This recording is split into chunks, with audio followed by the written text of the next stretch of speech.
Hello students, कैसे हो आप सब। आई होप आप सभी अच्छे होंगे।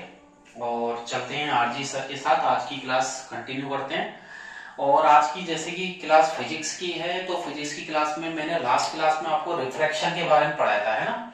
रिफ्रैक्शन यानी कि प्रकाश के अपवर्तन के बारे में। और जो प्रकाश का अपवर्तन है वो विरल माध्यम से सघन माध्यम और सघन माध्यम से विरल माध्यम में जब प्रकाश की किरण जाती है, जो ray of light from rare medium to dense medium, then dense medium to rare medium की तरफ जाती है, तो क्या होता है, उसकी वेलोसिटी पर क्या फर्क पड़ता है, तो वो हमने पढ़ लिया था। रिफ्रैक्शन होने का कारण क्या है, what is the cause of refraction of light, तो उसका कारण है चेंज इन मीडियम। मीडियम में बदलाव की वजह से भी क्या हो जाता है, रिफ्रैक्शन होता है, प्रकाश का अपवर्तन होता है। तो आज की वीडियो में हम आज की क्लास में जो कंटिन्यू करेंगे वो आगे रिफ्रैक्शन के हम वेलोसिटी की टर्म में हम पढ़ने वाले हैं रिफ्रैक्टिव इंडेक्स को। ठीक है, तो आज का जो टॉपिक रहेगा वो रहेगा रिफ्रैक्टिव इंडेक्स। क्या रहेगा, refractive index in term of velocity of light. तो टॉपिक रहेगा refractive index in terms of velocity of light. और वेलोसिटी ऑफ लाइट का मतलब है प्रकाश की जो चाल है, प्रकाश की चाल का रिफ्रैक्टिव इंडेक्स, अपवर्तनांक हम लोग निकालेंगे प्रकाश की चाल के रेस्पेक्ट में। तो देखिएगा, लाइट की जो वेलोसिटी है आप भी जानते हैं सबसे ज्यादा किस में होती है, वैक्यूम में। निर्वात में प्रकाश की चाल सबसे ज्यादा होती है, यानी कि वैक्यूम के अंदर प्रकाश की चाल सबसे ज्यादा होती है। और प्रकाश की चाल जो होती है वो कितनी होती है, 3 मल्टीप्लाई बाई 10⁸ होती है। ठीक है, तो यानी कि यहां पर मैं लिख देता हूं, जो वेलोसिटी ऑफ लाइट है, लाइट की जो वेलोसिटी है, वेलोसिटी ऑफ लाइट कितनी होती है, 3 मल्टीप्लाई बाई 10⁸ मीटर पर सेकेंड। किसके अंदर, इन वैक्यूम। अंडरस्टैंड, यानी कि निर्वात में। निर्वात का मतलब जहां पर प्रकाश की जहां पर मतलब ना तो सॉलिड लिक्विड गैस कोई भी मीडियम नहीं होता है, वहां पर वैक्यूम होता है। यहां पर मतलब सॉलिड भी ना हो, लिक्विड भी ना हो, गैस ना हो, वो वैक्यूम होता है। और प्रकाश की जो चाल होती है, वेलोसिटी ऑफ लाइट, वो 3 मल्टीप्लाई बाई 10⁸ मीटर पर सेकेंड होती है। अंडरस्टैंड, अगर एयर की बात करें तो एयर के अंदर, इन एयर के अंदर जो लाइट की वेलोसिटी होती है, एयर के अंदर लाइट की जो वेलोसिटी है वो क्या होती है, थोड़ी कम होती है। यानी कि सबसे ज्यादा देखें तो वैक्यूम में। तो यानी कि मैं यहां लिख देता हूं, लाइट की जो वेलोसिटी है, मैंने यहां लिख दिया v का मतलब वेलोसिटी, l का मतलब लाइट, और सबसे ज्यादा किस में है, वैक्यूम। यहां लिख देता हूं वैक्यूम, ये इज ग्रेटर देन, फिर मैंने लिख दिया वेलोसिटी किसकी, यहां पर गैस लिख देता हूं, g मैंने लिख दिया है। ठीक है ना, एक सेकेंड, यहां पर मैं l लिख देता हूं लाइट, और यहां पर मैंने गैस लिख दिया। ओके, फिर इज लेस देन, तो देखिए लाइट की वेलोसिटी वैक्यूम में इज ग्रेटर देन, लाइट की वेलोसिटी गैस में इज ग्रेटर देन, लाइट की वेलोसिटी लिक्विड में, okay, is greater than light की वेलोसिटी सॉलिड में। ओके, तो सबसे ज्यादा लाइट की वेलोसिटी किस में होती है, वैक्यूम में, निर्वात में। उससे कम गैस में होती है, उससे कम लिक्विड में, और सबसे कम किस में होती है, सॉलिड में। तो ये आपको याद रखना है कि लाइट की जो वेलोसिटी है, प्रकाश की जो चाल होती है, प्रकाश की चाल सबसे ज्यादा होती है निर्वात में। किस में ज्यादा होती है, निर्वात में सबसे ज्यादा। और उससे कम होती है हवा में, बोल सकते हैं, या एयर में, और उससे कम होती है पानी में, या बोल सकते हो लिक्विड में, द्रव के अंदर। तो यहां पर लिख सकते हैं गैस, ये हो जाएगा आपका द्रव। और सबसे कम होती है ठोस के अंदर, यानी कि सॉलिड में कोई भी ग्लास हो सकता है। ठीक है, तो सबसे ज्यादा प्रकाश की चाल निर्वात में, उससे कम गैस, उससे कम द्रव, और सबसे कम ठोस। तो यानी कि जो लाइट की वेलोसिटी है वो सबसे ज्यादा वैक्यूम में, उससे कम गैस में, उससे कम लिक्विड, और सबसे कम सॉलिड में हो जाएगी। तो लाइट की जो वेलोसिटी है वो प्रॉपर्टी, जो मीडियम की प्रॉपर्टी है उस पर डिपेंड करती है, उसे बोलते हैं रिफ्रैक्टिव इंडेक्स। तो यहां पर सीधा सा ये है कि हम रिफ्रैक्टिव इंडेक्स को यहां पर क्लेरिफाई करेंगे। ठीक है, अंडरस्टैंड। तो यहां पर हम लोग पढ़ने वाले रिफ्रैक्टिव इंडेक्स, तो मैं आपको पढ़ाऊंगा यहां पर, आगे देखिएगा, इसे हटा देते हैं। और यहां पर हम पढ़ेंगे रिफ्रैक्टिव इंडेक्स। क्या पढ़ेंगे, रिफ्रैक्टिव इंडेक्स। और रिफ्रैक्टिव इंडेक्स का मतलब होता है अपवर्तनांक। तो यहां पर देखिएगा, मैं लिख देता हूं रिफ्रैक्टिव इंडेक्स, रिफ्रैक्टिव इंडेक्स यानी कि अपवर्तनांक हम लोग पढ़ेंगे। और जो अपवर्तनांक होता है, जो अपवर्तनांक होता है उसमें लाइट की जो वेलोसिटी है वो डिपेंड करती है। तो यहां लिख देते हैं the velocity of light, the velocity of light depends, the velocity of light depends upon the property of the medium, upon the property of the medium, property of the medium। ठीक है, यानी कि किसी माध्यम की प्रॉपर्टी पर light की velocity depend करती है। इसे क्या बोलते हैं, आगे लिख सकते हैं, is called refractive index. Understand, इसे रिफ्रैक्टिव इंडेक्स बोला जाता है।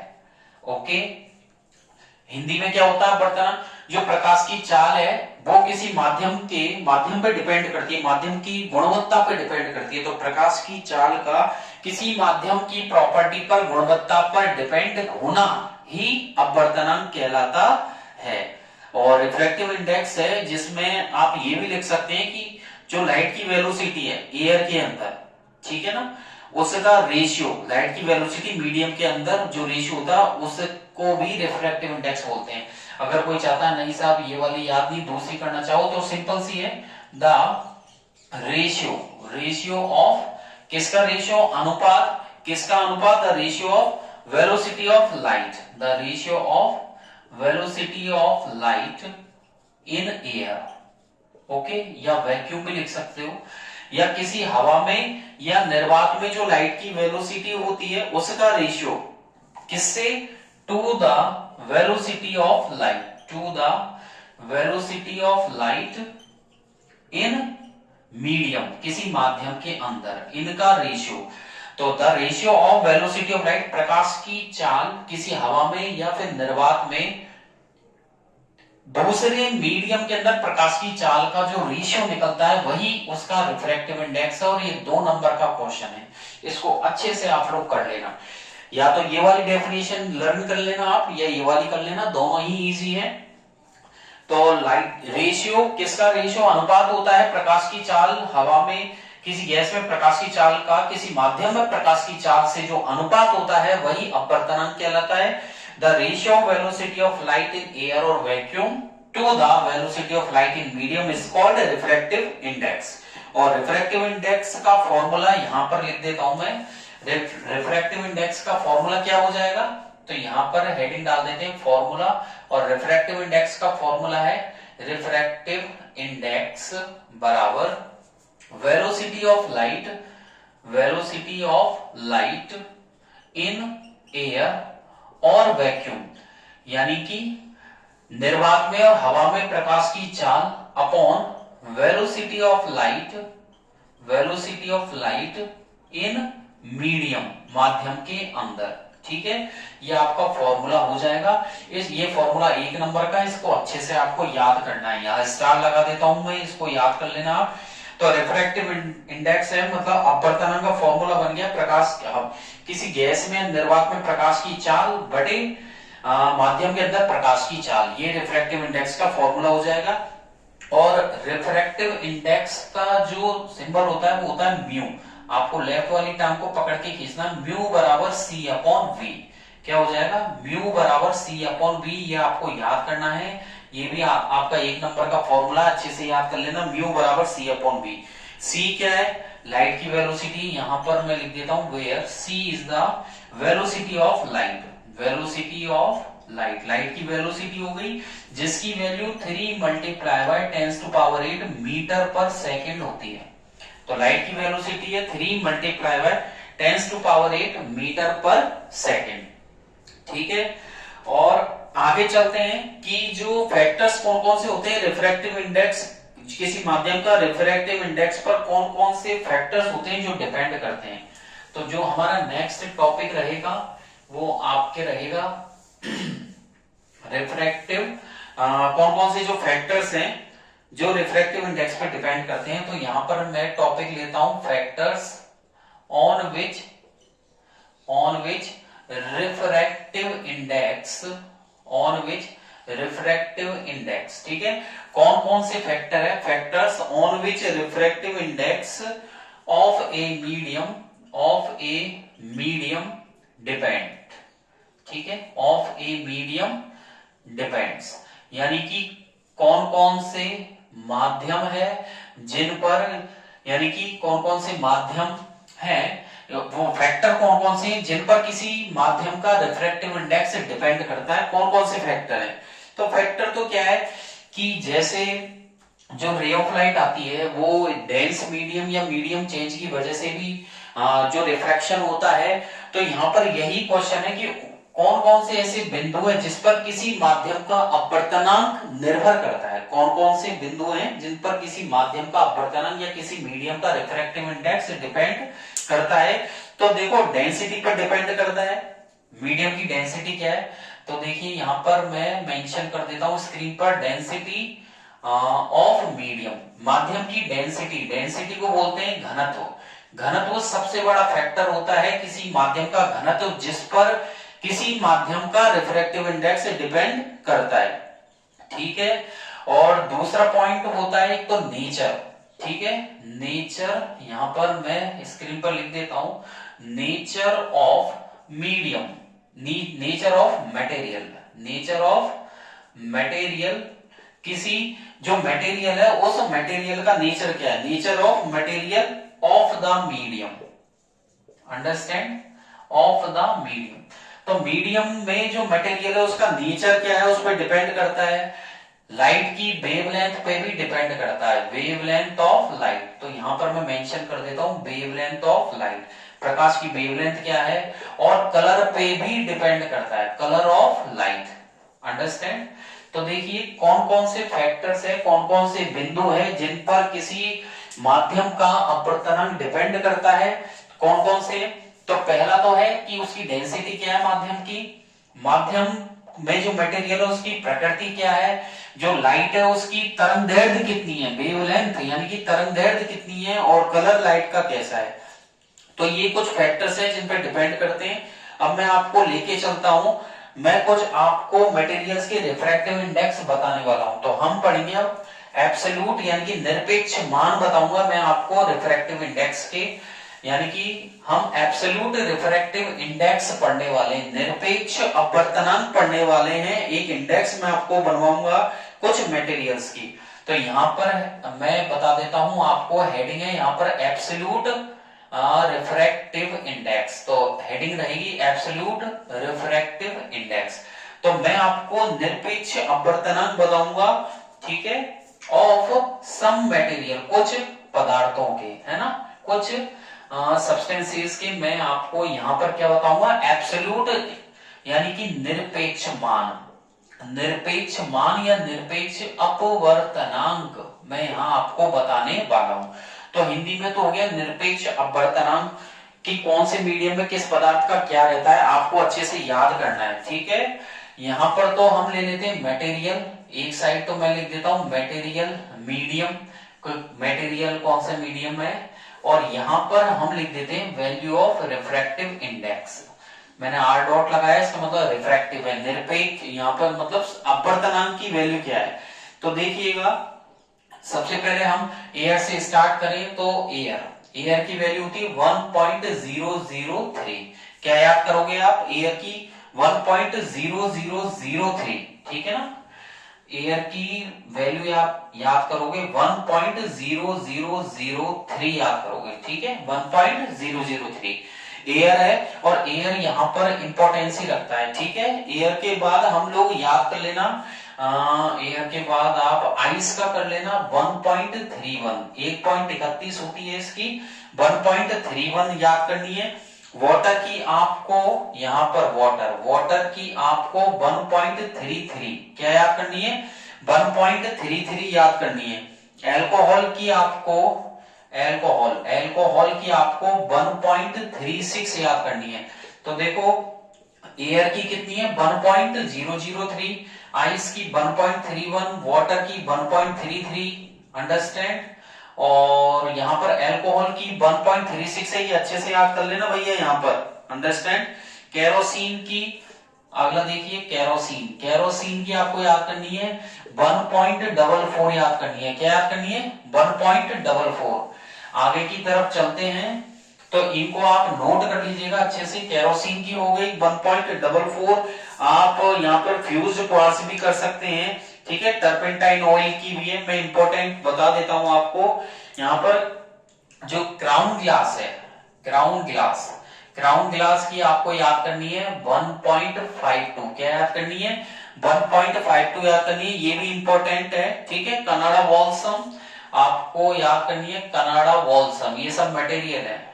Canada Canada balsam, understand. और कनाडा वॉल्सम की आपको 1.53 याद करनी है, ओके। तो यही ज्यादा इंपॉर्टेंसी रखते हैं। एयर हुआ, आइस हुआ, वाटर हुआ, क्राउन ग्लास हुआ, इनको अच्छे से याद कर लेना। रॉक सॉल्ट, रॉक सॉल्ट की यहां पर आपको याद रखनी है 1.54, 1.54 रॉक सॉल्ट की याद करनी है। डेंस फ्लिंट ग्लास, यहां पर आपको याद करना है डेंस फ्लिंट ग्लास, ठीक है। फ्लिंट ग्लास यानी कि थोड़ा धुरधुरा बोलते हैं इसको, फ्लिंट ग्लास। डेंस होता है 1.65, ठीक है। फ्लिंट ग्लास ये 1.65 की रिफ्रैक्टिव इंडेक्स यानी कि अपवर्तनांक की वैल्यू रखता है।